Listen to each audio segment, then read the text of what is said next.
What's up? I'm gonna make a quick video on how at least I brew kombucha. I've been doing it for a couple months now. It's May, June, July, yeah, 3 months total. Still not an expert at it, so if I'm doing something right, shout out. If I'm doing something wrong, let me know.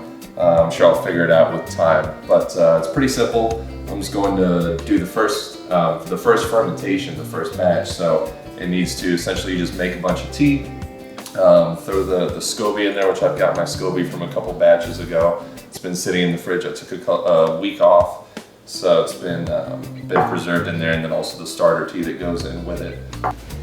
And just a quick overview of all the essentials, like the supplies that you need. So, got the gallon jar that we'll be brewing in. Got it from Target for like $15. I'll use the black tea Lipton packets, and then the Lipton green tea packets as well. 1 cup of sugar, a coffee filter. So the coffee filter just goes over the kombucha while it's fermenting. It allows it to breathe while keeping, dust and particulates and stuff out. And then just a little rubber band or string, something to tie around it. And then in the jar, I've got the starter tea along with the SCOBY from the batches that I've been using it so far. Took a week off of brewing because I was out of town.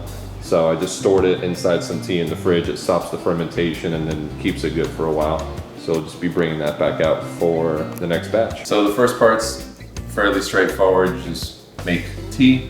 Got some water boiling. I've got my 3 packets of Lipton green tea. You use whatever tea you want. It's just a matter of following the instructions on the package for the amount of water that you're using. And then we'll come back once all the tea's ready. Alright, so we've got our tea brewed, we've got our green tea, and then we've got our black tea, and then our sugar, and then our jar. We're gonna just mix everything together.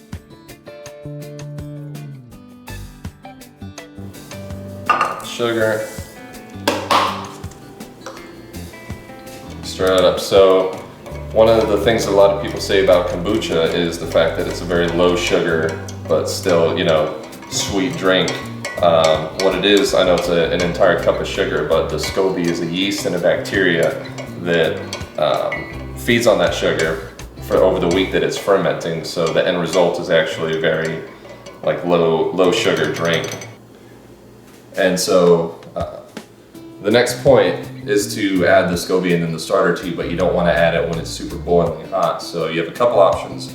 You can either let it sit at room temperature until it cools itself down enough to where you can actually touch it and it's not going to end up harming the SCOBY at all. Or what a lot of people do is they'll fill their sink up with cold water, which is what I've done.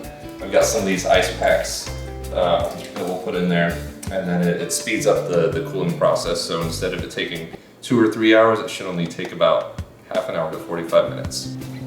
And once the tea's been brought down to at least room temperature, that's when it's safe to go ahead and add the SCOBY and then finish the process.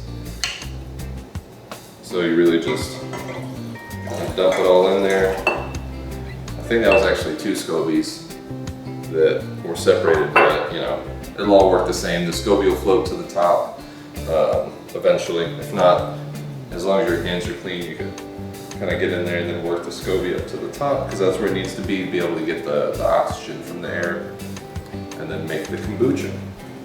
And to finish it off, take the coffee filter, put it over the top, take the rubber band to secure it on there, and then you're going to want to put the fermenting kombucha in just room temperature place. I actually have underneath my countertop, like the island here, there's a little shelf that I put it. It just needs to be outside of any direct sunlight, which I only have 1 window in my apartment, so it's perfect for me.